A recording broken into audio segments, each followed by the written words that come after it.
I just want to tell y'all I'll be home soon. R.I.P. Keon. I love my family. Same pull the trigger that killed your son, masturbates to memory of you. We started searching the areas. Shortly thereafter, we came up with the suspect. He is in custody. The sad news is that I know from my people being downtown, we have one deceased student right now. This is T.J. Lane, who is facing charges for multiple murders in Ohio.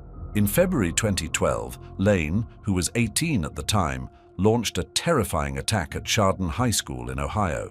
He shot and killed 3 of his classmates, Daniel Parmator, Demetrius Hewlin, and Russell King Jr., and injured 3 others.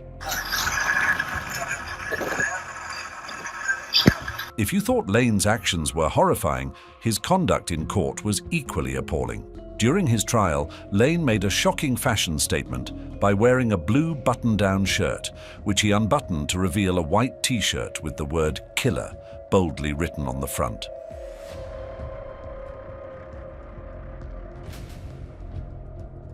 Lane's behavior during his sentencing hearing was even more disturbing.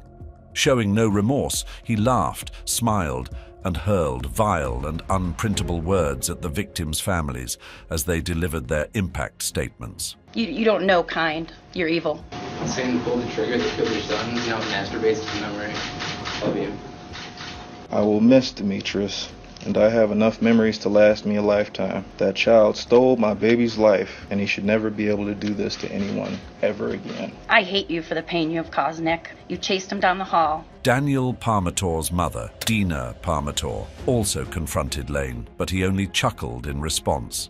You murdered my son, Danny. You are a killer. You're a pathetic excuse for a human being. You don't deserve to be called human. You're a monster and will forever be titled a triple murderer. But unlike you, as we've seen today, I obey the law. That's why I'm standing here, a free person. Something you will never be. I hope you have a cold, rough, unkind, harsh prison life with monsters like yourself. I want you to endure years and years of pain and abuse, which is, in my opinion, not harsh enough. Despite Lane's repulsive behavior, the victims' families remained resolute, condemning him as a cold-blooded killer and expressing their hope that he would be imprisoned for life. Nick Walczak, a survivor who was left paralyzed after being shot by Lane, was present in court.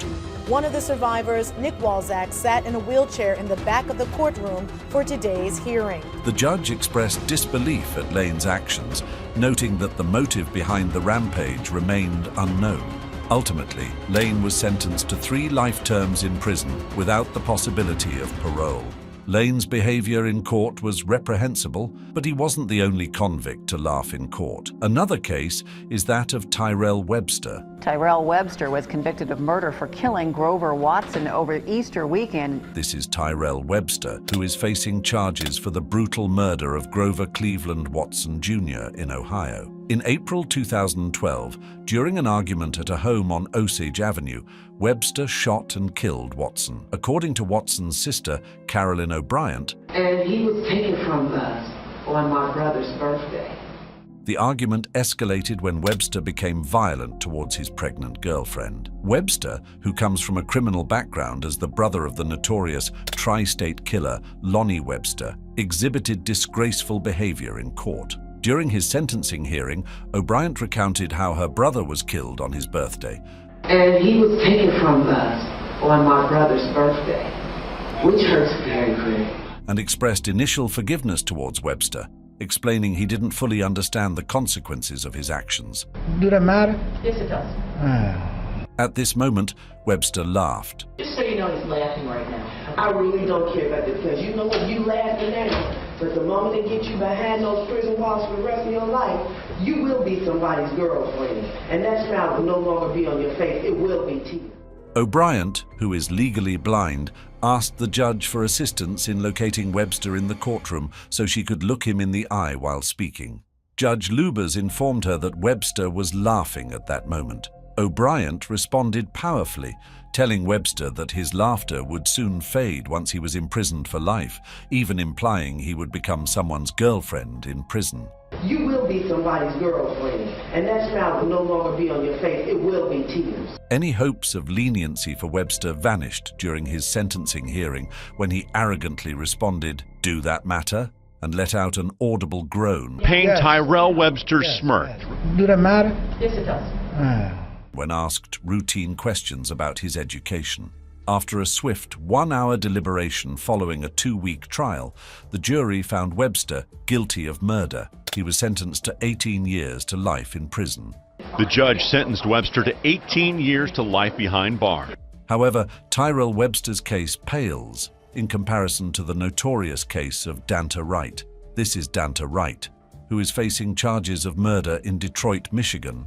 Today, Dante Wright, the accused killer, was supposed to have a pre-trial hearing for the case. Instead, he admitted he and 2 other friends were trying to rob the 18-year-old at gunpoint. Wright recently pleaded guilty to armed robbery, felony firearm, and second-degree murder in the tragic shooting death of 18-year-old Jordan Clee. Jordan Clee was supposed to be in school the day he was found shot and killed. Wright confessed that he and 2 accomplices were out to rob Clee when he callously shot him in the back of the head. Adding to the horror of his crime, Wright's behavior in court shocked everyone. The 17-year-old convicted killer treated his sentencing hearing as if it were a comedy show. As Clee's mother courageously delivered her victim impact statement during Wright's sentencing hearing, Your Honor, my name is Courtney Clay, and I'm Karen's cousin. She's asked me to read this on her behalf. Sure. Jordan Michael Clee, born July 26, 1998. Murdered October 4th, 2016, at 18 years old. Jordan has no future. Jordan can no longer make a difference. I've lost my only child, my son, my baby, my friend. More than that, I've lost laughter and love. I no longer have the hope of having grandchildren.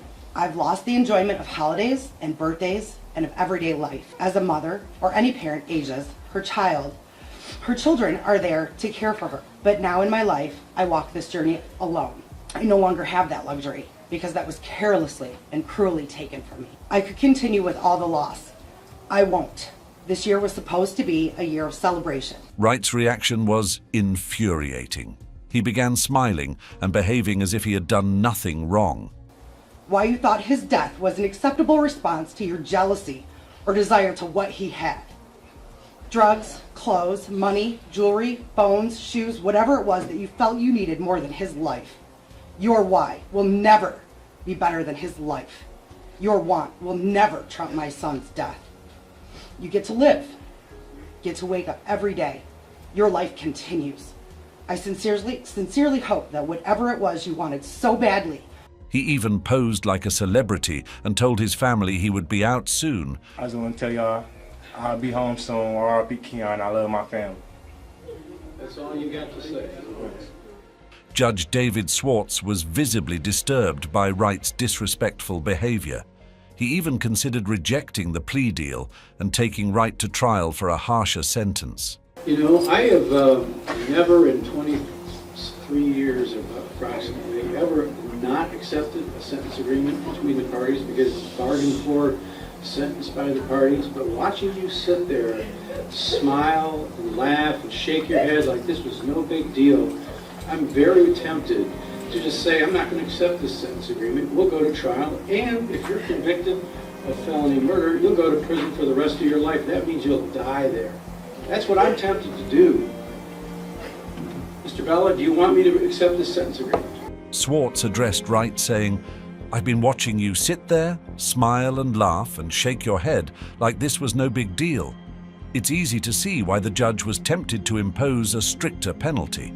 However, Wright's attorney defended his client, explaining that Wright's constant smiling wasn't meant to be disrespectful. Your Honor, my client asked me to apologize to the court. His smiling was in no way meant as disrespectful either to the family, to the victim, or to this court. My client is 17 years old. He has some emotional problems and frankly was scared. And some people display fear by smiling. He really meant no disrespect. He does take this very seriously. In the end, justice was served, although perhaps not as severely as some had hoped. Wright was sentenced to 23 to 50 years in prison. I sincerely hope that whatever it was you wanted so badly that you felt the need to murder my son was worth the next at least 52 years of your continued existence. While it seems like Dante Wright got away with his unremorseful and provocative behavior, other cases show that infuriating smirks from convicts aren't always ignored, as seen in the notorious case of Michael Madison. It was determined that it was necessary to do an additional canvass on Saturday. Police found the bodies of 2 more women, one in a backyard, another in the basement of an abandoned home. All 3 wrapped in garbage bags and left within 100 to 200 yards of each other. One of the victims was 38-year-old Angela Deskins. Well, she was a good girl, quiet. She didn't bother nobody. She didn't deserve this. This is Michael Madison. I am struck by the sheer inhumanity of what one human being can do to not one, but 3 human beings. Facing charges for multiple murders in Ohio. Madison, 38, was a convicted sex offender who became a cold-blooded killer, found guilty of multiple counts of aggravated murder and kidnapping. His victims included 38-year-old Angela Deskins, 28-year-old Shatisha Sheely, and 18-year-old Sherelda Terry. Madison's crimes were truly horrifying. The victims' bodies were discovered wrapped in garbage bags near his apartment building. The stench from a shared garage caught the attention of a cable television worker, leading to the gruesome discoveries. It was a call to police from a cable company worker in this building that eventually led to the arrest of Michael Madison on murder charges. He lived there in an apartment, and one employee saw flies swarming in a nearby garage. So I went in there, and when I smelled the smell, I was like, oh my God, we need to call the police. East Cleveland police found the decomposing body of a female victim on Friday. They ID'd Madison as a suspect, arrested him at his mother's home, and began questioning. His lack of remorse and courtroom behavior were equally chilling. During Sherelda Terry's father's victim impact statement, Van Terry, Madison smirked at him.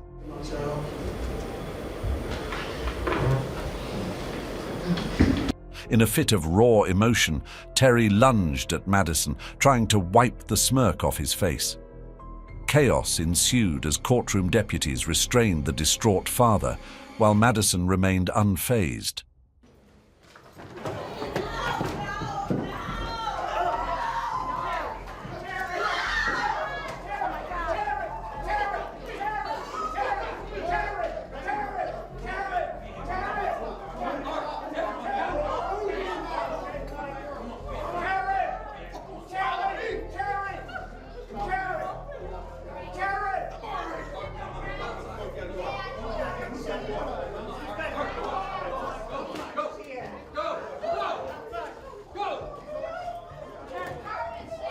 Despite Madison's defense attorneys highlighting his troubled childhood and history of abuse, the jury recommended the ultimate punishment, death. Judge McDonnell agreed, emphasizing the horrific nature of the crimes and the necessity of justice. That the aggravated circumstances of course of conduct, felony murder, kidnapping, felony murder, rape, of which the defendant was convicted, outweigh the mitigating factors by proof beyond a reasonable doubt. Accordingly, the sentence of death is imposed upon the defendant Michael Madison on counts 1, 4, and 7. Some killers may only laugh at their victims, but others, like Luis Enrique Monroy Braam-Mones, not only laugh but threaten to kill more people. During a crime spree that also included carjacking and other shooting victims in October of 2014. And there's blood everywhere. He's been hit. And he yells, I'm hit, I'm hit, I'm hit. This is Luis Enrique Monroy Braam-Mones,